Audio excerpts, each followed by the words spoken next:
Private స్కూళ్ళలో చదువుకునే విద్యార్థుల మీద పెడుతున్న ఖర్చు 25-30 వేలు ఉంటే ప్రభుత్వంలో చదువుకుంటున్న స్కూళ్లలో 80 నుంచి 1,00,000 రూపాయలు ఖర్చు అవుతుంది. 80,000 నుంచి 1,00,000 రూపాయల వరకు ఖర్చు అవుతున్న దాంట్లో ప్రధానమైన ఖర్చు అధ్యాపకుల యొక్క జీతభత్యాలు.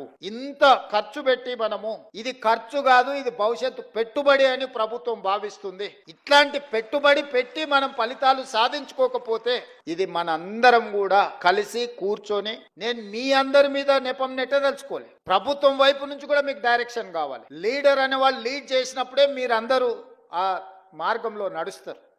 లీడరే డైరెక్షన్ లెస్ ఉంటే మీరు కూడా ఎక్కడికి వెళ్ళాలో మీకు గమ్యం తోయదు. డైరెక్షన్ లెస్ లీడర్గా నేను ఉండదలుచుకోలేదు.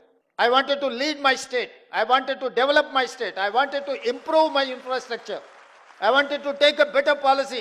స్టాన్ఫర్డ్, ఆక్స్ఫర్డ్లో చెప్పేటోళ్ళు ఏం గొప్పోళ్ళు కాదు. మన వాళ్ళే అక్కడికి వెళ్ళి అమెరికాలో మన వాళ్ళు చదువులు చెప్తున్నారు. మన పిల్లలే అక్కడికి వెళ్ళి చదువుకుంటున్నారు. మీ దగ్గర నేర్చుకున్న వాళ్ళే చదువుకుంటున్నారు. మేమందరం కూడా గవర్నమెంట్ స్కూళ్ళలోనే చదువుకున్నా. నాకు తెలిసి కేశవరావు గారైనా, నేనైనా, పొన్నం ప్రభాకర్ గారైనా, నాకు తెలిసి శాంతకుమారి గారైనా, అప్పట్లో ప్రైవేట్ స్కూల్స్ కూడా లేకపోయిండొచ్చు, ఐఏఎస్లో అయినా చాలా మంది కూడా గవర్నమెంట్ స్కూళ్ళలోనే చదువుకొని వచ్చిన. ఈరోజు ఈ రాష్ట్రాన్ని, దేశాన్ని నడిపించే శక్తి ప్రభుత్వ పాఠశాలల్లో చదువుకున్న మాకు ఉన్నప్పుడు రేపటి భవిష్యత్ తరాలకు మనం ఎందుకు ఆ కాన్ఫిడెన్స్ ఇవ్వలేకపోతున్నాం?